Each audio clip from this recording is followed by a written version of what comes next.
केही दिनमै कसरी असफल भयो त राजावादी आन्दोलन। लहरमा राजावादी बनेकाहरूले छोटोमा बुझ्ने प्रयास गर्नुहोला। आन्दोलन सफल हुन वर्तमानभन्दा उत्तम एजेन्डा चाहिन्छ। अहिले जस्तो व्यवस्था छ त्यो भन्दा उत्तम व्यवस्थाको परिकल्पना गरिएको हुनुपर्छ। यी दुई कुरासँगै वर्तमान नेतृत्वभन्दा हुनेवाला नेतृत्व सक्षम भएको हुनुपर्छ। खास राजावादी आन्दोलन यी कुरामा मेल खान्छ त?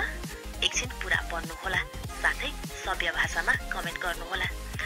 राजावादी आन्दोलन एयरपोर्टमा 20-30 हजार, तिनकुने र पल्कुमा 5,000 हुँदै माइतीघर सडक खण्डमा आइपुग्दा जम्मा 1-2 हजारमा सीमित भएको छ।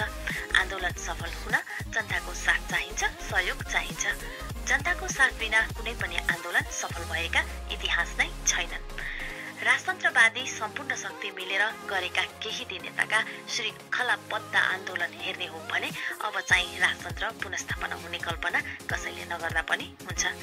मलाई त लाग्छ राजावादी दल र सङ्घ संस्थाहरू स्वयंले पनि राजतन्त्र चाहेका होइनन्, बरु राजतन्त्रको नाम लिएर भोटको राजनीति गर्दै आएका छन्। अहिलेसम्मको इतिहास हेर्दा राजतन्त्रको नाम बजाएर चुनाव जित्ने र मन्त्री बन्ने अनि व्यक्तिगत लाभ लिने काम भइरहेको छ। आफूसँग वर्तमानभन्दा उत्तम व्यवस्थाको ठोस एजेन्डा नहुँदा उनीहरूको लागि यो बाध्यता पनि हुन सक्छ। कुनै पनि आन्दोलन सफल हुन वर्तमानमा जे कुराहरू छन् ती सबैभन्दा राम्रा एजेन्डा हुनुपर्छ। वर्तमानभन्दा राम्रो व्यवस्थाको परिकल्पना गरिएको हुनुपर्छ। वर्तमान नेतृत्वभन्दा नयाँ हुनेवाला नेतृत्व राम्रो आचरण भएको हुनुपर्छ।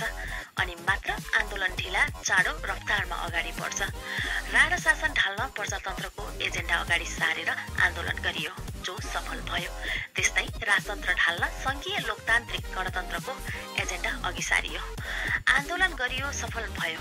पर्मनेन्ट मसी जस्तै एउटा परिवारको व्यक्ति जस्तो सुकै खराब आचरण, कमजोर पर्फर्मेन्स, शारीरिक मानसिक रूपमा अनफिट वा जस्तो सुकै कमजोर भए पनि राजाको छोरा राजा नै हुने व्यवस्था ठिक थिएन।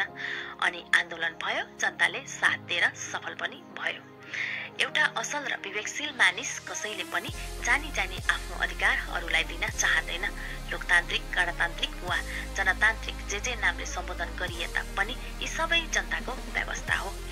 यो व्यवस्थामा जनताको अधिकार सर्वोपरि हुनुपर्छ। कानुनभन्दा माथि कोही पनि हुँदैन।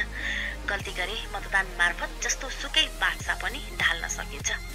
सामान्य मानिस पनि देशको प्रमुख हुन पाउँछ। संसारमा कसैले पनि गणतन्त्र भन्दा राजतन्त्र ठिक भन्न सक्दैन, किनकि गणतन्त्र भन्दा राजतन्त्र ठिक हुँदै होइन।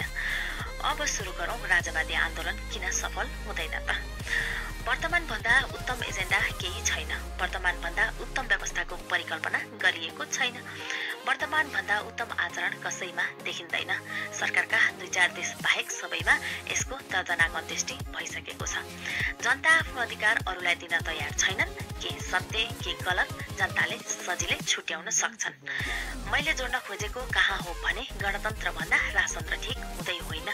त्यसकारण केही वितृष्णा हुँदैमा जनता आफ्नो अधिकार जानी अरूलाई सुम्पिन तयार हुँदैनन्। यी सबै कारण देशमा राजतन्त्र फर्किन असम्भव छ। राजतन्त्रको एजेन्डा छोडेर बरु प्रत्यक्ष कार्यकारी राष्ट्र प्रमुखको एजेन्डा लिएर आन्दोलनमा गएको भए आन्दोलन एक न एक दिन ढुक्कले सफल हुनेछ। दर्शकहरू, तपाईलाई यो भिडियो कस्तो लाग्यो र कहाँबाट हेर्दै हुनुहुन्छ कृपया कमेन्टमा प्रतिक्रिया दिनुहोला। यस्तै जानकारीमूलक भिडियो हेर्नका लागि हाम्रो नलेज नेपाललाई सब्स्क्राइब गरिदिनुहोला, लाइक, सेयर गरिदिनुहोला, छेउमा रहेको बेल आइकन पनि